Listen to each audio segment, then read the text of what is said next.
آج ہم پنجاب کے ایک ایسے شہر کی تاریخ میں گہرائی تک جا رہے ہیں، ایک ایسا شہر جس کا نام تو سب جانتے ہیں، لیکن اس کی اصل کہانی وہ کہیں وقت کی تہوں میں کھو گئی ہے۔ ہم بات کر رہے ہیں قصور کی۔ جی اس موضوع پر بات کرنے کے لیے ہمارا جو بنیادی ذریعہ ہے وہ ہے مفتی علی الدین کی کتاب عبرت نامہ۔ اور یہ کوئی عام تاریخ کی کتاب نہیں ہے؟ نہیں، بالکل نہیں۔ یہ 19ویں صدی میں ایسٹ انڈیا کمپنی کے لیے لکھی گئی تھی۔ جس کا مطلب ہے کہ انگریز اس خطے کا آپ کہیں کہ ایک ایک پہلو کا ریکارڈ تیار کر رہے تھے، تو اس میں تفصیلات بہت گہری ہیں۔ صحیح۔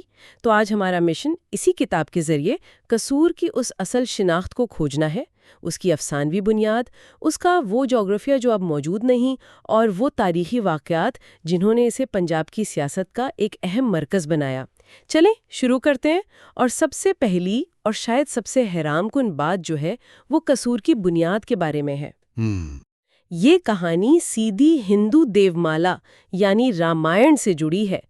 کتاب کہتی ہے کہ اس شہر کی بنیاد بھگوان رام کے بیٹے نے رکھی تھی۔ جی، یہ کہانی اپنے آپ میں بہت ہی غیر معمولی ہے۔ اس کا آغاز ہوتا ہے سیتا جی کی جلاوطنی سے۔ اچھا۔ جب وہ جنگل میں تھیں تو انہوں نے اپنے بیٹے لہو کو ایک بابا یعنی رشی رگھوبیر کے پاس چھوڑا۔ ایک منٹ، یہ وہی لہو ہے جن سے لاہور کا نام منسوب ہے؟ بالکل وہی۔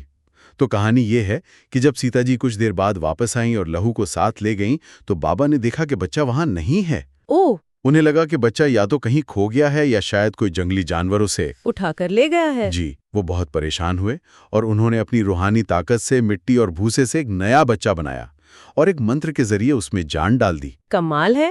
جب سیتا اپنے اصل بیٹے لہو کے ساتھ واپس آئیں تو بابا نے یہ دوسرا بچہ بھی انہیں دے دیا۔ اس بچے کا نام قصور رکھا گیا۔ تو ایک بھائی حقیقی اور دوسرا مٹی اور منتر کی طاقت سے بنا ہوا۔ یہ سننے میں تو ایک لوک کہانی لگتی ہے۔ کیا کتاب میں یہ بتایا گیا ہے کہ مورخین اسے حقیقت مانتے تھے یا صرف ایک روایت کے طور پر لکھ رہے تھے؟ یہ بہت اچھا سوال ہے۔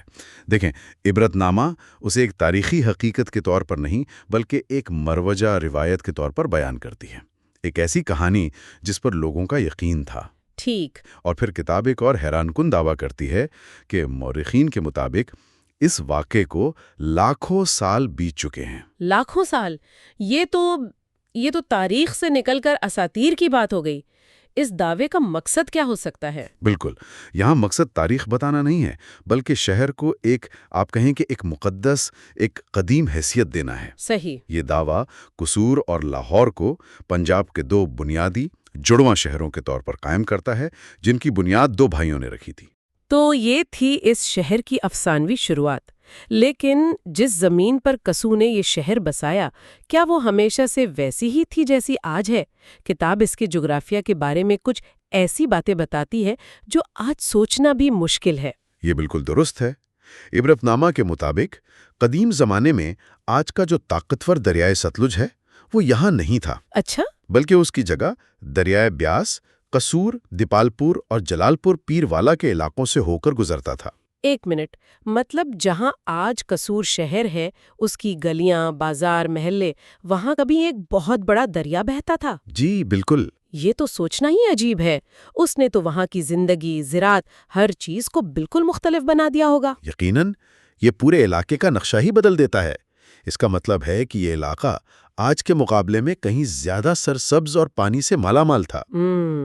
اور یہی نہیں، کتاب میں ایک نہر کا بھی ذکر ملتا ہے جو غالباً لاہور کے مغل گورنر علی مردان خان کی بنوائی ہوئی تھی۔ اچھا۔ یہ نہر دھرمکوٹ اور ترن تارن جیسے علاقوں سے ہوتی ہوئی سیدھا قصور تک پانی پہنچاتی تھی۔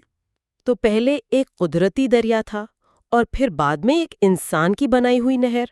اس سے تو لگتا ہے کہ وقت کے ساتھ ساتھ پانی کے وسائل کم ہوتے گئے۔ بالکل، اور لوگوں کو ان کا انتظام کرنے کی ضرورت پڑی۔ کتاب یہ بھی بتاتی ہے کہ جس وقت یہ لکھی جا رہی تھی اس وقت یہ نہر ہر موسم میں نہیں بہتی تھی۔ صرف برسات میں؟ جی، صرف برسات کے موسم میں اس میں پانی کی فراوانی ہوتی تھی۔ یہ اس بات کا ثبوت ہے کہ یہ علاقہ کیسے آہستہ آہستہ خشک ہوتا گیا۔ قصور کی کہانی صرف انسانوں کی نہیں بلکہ بدلتی ہوئی زمین کی بھی کہانی ہے۔ تو ہمارے پاس ایک ایسا شہر ہے جس کی بنیاد افسانوی ہے اور جو ایک ایسی زمین پر کھڑا ہے جو خود بدل گئی ہے۔ اس پس منظر نے اسے تاریخ میں یقیناً ایک اہم مقام دیا ہوگا۔ جی، اور یہیں سے قصور کی کہانی کا وہ حصہ شروع ہوتا ہے جہاں وہ ایک پرامن شہر سے نکل کر طاقت کی کشمکش کا مرکز بن جاتا ہے۔ عبرت نامہ میں قصور کو صرف ایک شہر نہیں بلکہ ایک اہم فوجی اور سیاسی مرکز کے طور پر دکھایا گیا ہے۔ اس کا کیا ثبوت ملتا ہے؟ اس کا ایک ثبوت تو کتاب کا ایک پورا باب ہے جس کا عنوان ہے سکھوں کے ہاتھوں قصور کی لوٹ مار۔ صرف عنوان ہی بہت کچھ بتا رہا ہے۔ بالکل، اس سے پتہ چلتا ہے کہ یہ شہر نہ صرف اسٹریٹجک اہمیت کا حامل تھا بلکہ دولت سے بھی مالا مال تھا، جس کی وجہ سے یہ حملہ آوروں کی توجہ کا مرکز بنتا تھا۔ یعنی یہ صرف بیرونی حملوں کا نشانہ ہی نہیں بنتا تھا، اس کی اپنی بھی ایک مضبوط حیثیت تھی۔ کتاب میں مقامی حکمرانوں کا بھی ذکر ہے نا؟ ہاں، اور یہ بہت اہم نکتہ ہے۔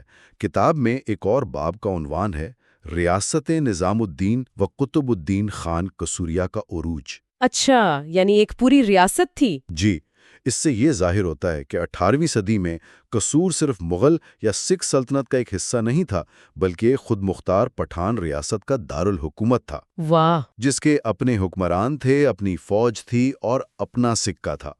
کتاب بتاتی ہے کہ نظام الدین خان نے قصور کے قلعے کو اتنا مضبوط کر لیا تھا کہ وہ پنجاب کی بڑی طاقتوں کو چیلنج کرنے لگے تھے۔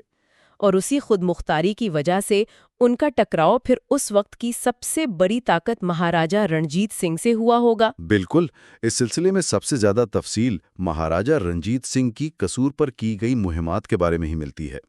رنجیت سنگھ پورے پنجاب کو اپنی سلطنت میں شامل کرنا چاہتے تھے اور قصور ان کے راستے میں ایک بڑی رکاوٹ تھا۔ ایک بہت بڑی رکاوٹ تھا۔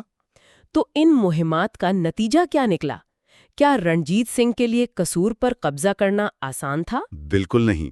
رنجیت سنگھ نے 2 بڑی مہمات بھیجیں۔ پہلی مہم تھی 1801 میں نظام الدین خان قصوریہ کے خلاف۔ اس میں مہاراجہ کو فتح حاصل ہوئی اور نظام الدین خان کو رنجیت سنگھ کی بالادستی قبول کرنی پڑی۔ لیکن کہانی یہاں ختم نہیں ہوتی۔ نظام الدین خان نے دوبارہ بغاوت کی۔ اچھا۔ اور رنجیت سنگھ نے ایک بار پھر قصور پر حملہ کرنے کے لیے فوج بھیجی، لیکن اس بار نتیجہ بالکل مختلف تھا۔ کتاب میں صاف لکھا ہے کہ رنجیت سنگھ کی قصور کو فتح کرنے کی یہ کوشش ناکام رہی۔ یہ تو بہت بڑی بات ہے۔ اس دور میں رنجیت سنگھ ایک ابھرتی ہوئی سپر پاور تھے اور ان کی فوج کو ہرانا تقریباً ناممکن سمجھا جاتا تھا۔ جی۔ تو قصور کا کامیابی سے اپنا دفاع کرنا، یہ تو اس شہر کی فوجی حکمت عملی، اس کے قلعے کی مضبوطی اور اس کے حکمرانوں کی ہمت کا ثبوت ہے۔ آپ نے صحیح کہا، یہ قصور کی تاریخ کا ایک سنہری باب ہے۔ یہ واقعہ بتاتا ہے کہ قصور محض ایک شکار نہیں تھا بلکہ ایک شکاری بننے کی صلاحیت بھی رکھتا تھا۔ بالآخر چند سال بعد رنجیت سنگھ قصور کو فتح کرنے میں کامیاب ہو گئے، لیکن 1802 کی یہ ناکامی تاریخ میں ہمیشہ کے لیے درج ہو گئی۔ تو اگر ہم ان تمام باتوں کو جوڑ کر دیکھیں، عبرت نامہ ہمیں قصور کی ایک ایسی تصویر دکھاتی ہے جو ہماری عام سمجھ سے بالکل مختلف ہے۔ جی، یہ محض ایک شہر نہیں بلکہ ایک ایسی جگہ ہے جس کی جڑیں دیو مالائی کہانیوں تک جاتی ہیں، جس کا جغرافیہ بدلتا رہا اور جو تاریخ میں طاقت کی کشمکش کا ایک اہم مرکز رہا۔ یہ ایک شہر کی نہیں بلکہ ایک پوری تہذیب کی کہانی ہے۔ بالکل، اور اس گفتگو کے آخر میں ایک سوال سوچنے کے لیے چھوڑا جا سکتا ہے۔ عبرت نامہ ہمیں تاریخ کا ایک مخصوص نقطہ نظر پیش کرتی ہے جو اس کے مصنف کے مشاہدات پر مبنی ہے۔ جی، یہ ہمیں حکمرانوں، جنگوں اور دریاؤں کی کہانی سناتی ہے، لیکن تاریخ میں اور بھی بہت کچھ ہوتا ہے۔ یہی تو سوچنے کی بات ہے کہ قصور کی تاریخ کے اور کون سے پہلو ہو سکتے ہیں جو اس کتاب میں شامل نہیں۔ مثال کے طور پر آثار قدیمہ کی دریافتیں اس شہر کی بنیاد کے بارے میں کیا بتاتی ہیں؟ کیا وہ اس لاکھوں سال پرانی کہانی کی تصدیق کرتی ہیں یا کوئی بالکل مختلف تصویر پیش کرتی ہیں؟